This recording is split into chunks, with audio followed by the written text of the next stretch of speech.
ಸಾಮಾಜಿಕ ನ್ಯಾಯದ ಹರಿಕಾರ ಮಾಜಿ ಮುಖ್ಯಮಂತ್ರಿ ದಿವಂಗತ ಡಿ ದೇವರಾಜ್ ಅರಸು ಅವರ 109ನೇ ಜನ್ಮದಿನಾಚರಣೆ ಹಾಗೂ ಅರಸು ವಿಚಾರ ವೇದಿಕೆಯ 26ನೇ ವರ್ಷಾಚರಣೆ ನಿಮಿತ್ತ ಕರ್ನಾಟಕ ಸರ್ಕಾರ ಮುಕ್ತ ಪಹಣಿಗಾಗಿ ಸರ್ಕಾರವನ್ನು ಆಗ್ರಹಿಸಿ ರೈತರು ಮನವಿ ಸಲ್ಲಿಸುವ ಕಾರ್ಯಕ್ರಮ ನಡೆಯಿತು. ಹೊನ್ನಾವರ ಪಟ್ಟಣದ ಸೋಷಿಯಲ್ ಕ್ಲಬ್ನಲ್ಲಿ ನಡೆದ ಸಭಾ ಕಾರ್ಯಕ್ರಮ ನಡೆಸಿ ನಂತರ ವೇದಿಕೆಯ ಸದಸ್ಯರು ಅರ್ಜಿದಾರರು ಶರಾವತಿ ವೃತ್ತದಿಂದ ಮೆರವಣಿಗೆ ಸಾಗಿ ತಹಶೀಲ್ದಾರ್ ಕಚೇರಿಗೆ ತೆರಳಿ ಮನವಿ ಸಲ್ಲಿಸಿದರು. ತಹಶೀಲ್ದಾರ್ ರವಿರಾಜ್ ದೀಕ್ಷಿತ್ ಮನವಿ ಸ್ವೀಕರಿಸಿದರು.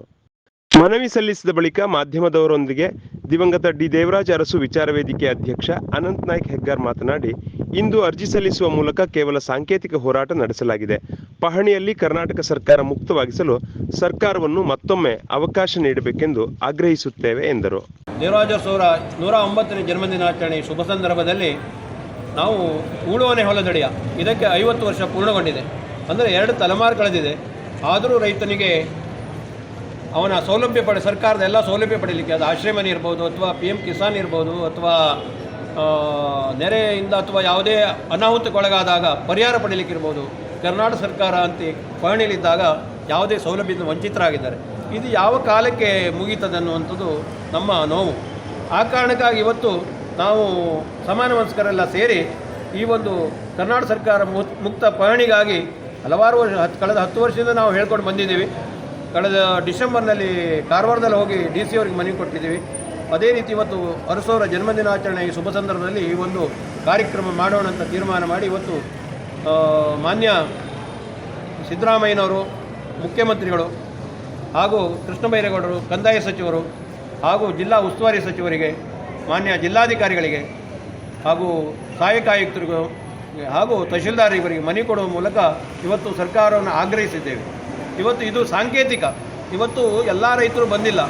ಇವತ್ತು ಇಲ್ಲಿ ಕೇಳಿದಾಗ ಇಲಾಖೆಯಲ್ಲಿ ಸಂಪೂರ್ಣವಾಗಿ ಕರ್ನಾಟಕ ಸರ್ಕಾರ ಉಳ್ಳಂಥ ಪಹಣಿಗಳು ಎಷ್ಟು ಎಂಬುದು ದಾಖಲೆ ಇರಲೇಬೇಕು. ಪ್ರತಿ ಗ್ರಾಮದಲ್ಲಿ ಅದು ದಾಖಲೆ ಇಲ್ಲ ಅಂತ ಕಂಡು ಬರ್ತದೆ. ಅದು ಮಾಡಬೇಕು ಪ್ರಾಮಾಣಿಕ. ಅರಸು ವೇದಿಕೆಯ ಶಂಕರ್ ಗೌಡ ಗುಣವಂತೆ ಮಾತನಾಡಿ, ಇಲಾಖೆಗಳಲ್ಲಿನ ಈ ಹಿಂದೆ ಸಲ್ಲಿಸಿದ ಮನವಿ ಕೇವಲ ಮನವಿಯಾಗಿಯೇ ಉಳಿದಿದೆ. ಕಚೇರಿಗಳಲ್ಲಿ ಏಜೆಂಟ್ಗಿರಿ ಹೆಚ್ಚಾಗಿದೆ. ಕಂದಾಯ ಇಲಾಖೆ ತಮ್ಮ ಕರ್ತವ್ಯ ನಿಭಾಯಿಸುವಲ್ಲಿ ಎಡವಿದ್ದಾರೆ. ಇದು ಶೋಚನೀಯ ಸಂಗತಿ ಎಂದರು. ಕಳಿಸಲು ಆದೇಶ ಆಗಿದೆ. ಅದಕ್ಕೆ ನಾನು ಬಂದಿದ್ದೆ ಅಲ್ಲಿ PW ಆಫೀಸ್ ಹತ್ರ, ತಹಸೀಲ್ ಆಫೀಸ್ ಇದ್ದಾಗ. ಕೊನೆಗೆ ಏನು ಅಂತಂದ್ರೆ ಇವನಿಗೆ 50,000 ರೂಪಾಯಿ ಕೊಡಬೇಕು ಅಂದ್ರೆ ಇವೆಲ್ಲ 50,000 ರೂಪಾಯಿ ಕೊಡ್ಲಿಕ್ಕೆ ಸಾಧ್ಯ? ಇದು ಸುಳ್ಳಲ್ಲ, ಇದು ಸಾಕ್ಷಿನೇ ಇದೆಯಲ್ವಾ? ಹಾಗಾಗಿ ಇಲ್ಲಿ ವ್ಯವಸ್ಥೆ ಏನಾಗ್ತಿದೆ ಅಂತಂದ್ರೆ, ಈ ವ್ಯವಸ್ಥೆ ಕಂದಾಯ ಇಲಾಖೆ ನೋಡಿ, ಭೂಮಿ ರೈತರಿಗೆ ಹೆಸರಾಗಬೇಕು ಅಂತಂದ್ರೆ ನಾನು ಆವಾಗಲೇ ಹೇಳಿದಾಗೆ ಮುಖ್ಯಮಂತ್ರಿನೋ ಅಥವಾ ಕಂದಾಯ ಸಚಿವರು ಯಾರು ಬರೋದಿಲ್ಲ. ಇಲ್ಲಿ ತಾಲೂಕು ಆಡಳಿತ ಕಂದಾಯ ಇಲಾಖೆನೇ ಮಾಡಬೇಕು, ಅವ್ರದ್ದೇ ಜವಾಬ್ದಾರಿ. ಆಗ ಮಾಡುವಲ್ಲಿ ಅವರು ಎಡವಿದ್ದಾರೆ ಅಂತಂದರೆ, ಅಥವಾ ಈ ಕಾನೂನು ಇಟ್ಕೊಂಡು ಇಲ್ಲೆಲ್ಲೋ ಒಂದು ಕಡೆ ಅಡ್ಡದಾರಿಯಲ್ಲಿ ದಂಧೆ ಮಾಡುವಂಥ ವ್ಯವಹಾರಕ್ಕೆ ಹೊಂಟಿದ್ದಾರೆ ಅಂತಂದರೆ ಇದು ಭಾಳ ಶೋಚನೀಯ. ಕರ್ನಾಟಕಕ್ಕೆ ದೇವರಾಜ್ ಅರಸು ಅಂತ ಕೊಟ್ಟ ಕೊಡುಗೆಗೆ ಇದು ಮಾಡ್ತಿರುವಂಥ ಅನ್ಯಾಯ, ಇಲ್ಲಿ ಅಧಿಕಾರಿಗಳು ವ್ಯವಸ್ಥೆ ಮಾಡ್ತಿರುವಂಥ ಅನ್ಯಾಯ. ಹಾಗೆ ಇದು ಮುಂದಾಗಬಾರ್ದು. ಇವತ್ತು ಸಾಂಕೇತಿಕವಾಗಿ ಅರಸು ವಿಚಾರ ವೇದಿಕೆ ವಕೀಲರನ್ನು ಇಟ್ಕೊಂಡು, ಈ ಭಾಗದ ರೈತರ ಇಟ್ಕೊಂಡು ಮನವಿಯನ್ನು ಕೊಟ್ಟಿದೆ. ಇದು ಇವತ್ತು ಸಾಂಕೇತಿಕ, ಮುಂದೆ ಇದು ಹೋರಾಟ ಆಗ್ತದೆ. ಹೋರಾಟ ಆಗಲಿಕ್ಕೆ ಆಗುವಂಥ ಸಂದರ್ಭವನ್ನು ಕೊಡಬೇಡಿ. ದಯವಿಟ್ಟು ಮನವಿಗೆ ಸ್ಪಂದಿಸಿ. ಈಗಾಗಲೇ ವಕೀಲರ ಸಂಘದ ನಮ್ಮ ವಿಕ್ರಮ್ ನಾಯ್ಕರು 1 ತಿಂಗಳ ಅವಕಾಶವನ್ನು ಕೊಟ್ಟಿದ್ದಾರೆ. ಮುಂದೆ ನಾವು ಉಗ್ರವಾದ ಹೋರಾಟವನ್ನು ಮಾಡ್ತೇವೆ ಅಂತ ಹೇಳಿದ್ದೇವೆ. ಆ ನಿಟ್ಟಿನಲ್ಲಿ ಇದಿಷ್ಟೇ ಅಲ್ಲ, ಇನ್ನೂ ಜನ. ಖ್ಯಾತ ನ್ಯಾಯವಾದಿ ವಿಕ್ರಮ್ ನಾಯ್ಕ್ ಮಾತನಾಡಿ, ಇಂದು ನೀಡಿದ ಅರ್ಜಿಗೆ 1 ತಿಂಗಳೊಳಗೆ ಸ್ಪಂದನೆ ಸಿಗಬೇಕು. ಇಲ್ಲದಿದ್ದಲ್ಲಿ ತಹಶೀಲ್ದಾರ್ ಕಚೇರಿ ಎದುರು ಉಗ್ರ ಪ್ರತಿಭಟನೆ ಮಾಡುತ್ತೇವೆ. ಅಗತ್ಯವಿದ್ದಲ್ಲಿ ಕಾನೂನಾತ್ಮಕ ಹೋರಾಟವನ್ನು ನಡೆಸುತ್ತೇವೆ. ರೈತರ ಹೋರಾಟಕ್ಕೆ ವಕೀಲರಾದ ನಮ್ಮಿಂದ ಸಹಾಯ ಸಹಕಾರ ನೀಡಲಾಗುತ್ತದೆ. ಅನ್ಯಾಯವಾದ ರೈತರಿಗೆ ಶೂನ್ಯ ವೆಚ್ಚದಲ್ಲಿ ಪ್ರಕರಣ ನಡೆಸುತ್ತೇವೆ ಎಂದರು. ಹಿಂದೆ ಮಂಜೂರಿ ಆದ ಹೆಸರು ತರದೆ ಈ ಕಂದಾಯ ಇಲಾಖೆಯವರು ಏನು ಮಾಡ್ತಾರೆ ಅಂತ ಹೇಳಿದ್ರೆ, ಮಂಜೂರಿಯಾಗಿ 50 ವರ್ಷ ಆಗದೆ, ಆದರೆ ಪಹಣಿಯಲ್ಲಿ ಅವ್ರ ಹೆಸರು ಇನ್ನೂ ಬರಲಿಲ್ಲ. ಕಾನೂನಲ್ಲಿ ಏನಾದೆ ಅಂತ ಕೇಳಿದ್ರೆ, ಮಂಜೂರಿ ಆದ ಕೂಡಲೇ ಅದರ ಪಟ್ಟ ಇಟ್ಟು ಪಹಣಿಯಲ್ಲಿ ಹೆಸರು ತರುವಂಥ ರೈತರ ಹೆಸರು ನಮೂದು ಮಾಡೋದು ಸರ್ಕಾರದ ಕೆಲಸ ಅಥವಾ ಕಂದಾಯ ಇಲಾಖೆಯ ಕೆಲಸ. ಆದರೆ ಇಲ್ಲಿ ಭಾಳಷ್ಟು ಅರ್ಜಿಗಳಿದ್ದಾವೆ, ಸಾವಿರಾರು ಅರ್ಜಿ ಇನ್ನೂ ಪೆಂಡಿಂಗ್ ಇದೆ. ಅಂದರೆ ಆದದ್ದು ಆಗಿ ಮಂಜೂರಿ ಆಗಿ ಪಟ್ಟ ಸಿಕ್ಕಿತ್ತು, ಆದರೆ ಪಹಣಿಯಲ್ಲಿ ಅವ್ರ ಹೆಸರಿಲ್ಲ. ಕಾರಣ ಏನು ಕೇಳಿದ್ರೆ, ಕೆಲವು ವ್ಯವಹಾರ, ಅದನ್ನು ಮುಚ್ಚುಮರೇನಿಲ್ಲ, ಕೆಲವು ಅಧಿಕಾರಿಗಳ ವ್ಯವಹಾರಕ್ಕೆ ಈ ಜನ ಸೇರುವುದಿಲ್ಲ.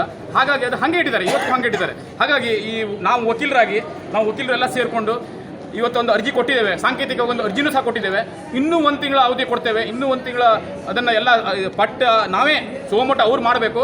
ಆದರೂ ಸಹ ನಾವು ಎಲ್ಲ ಕಾಗದಪತ್ರಗಳನ್ನ ಇಟ್ಟು ಅರ್ಜಿಯನ್ನು ಕೊಟ್ಟಿದ್ದೇವೆ.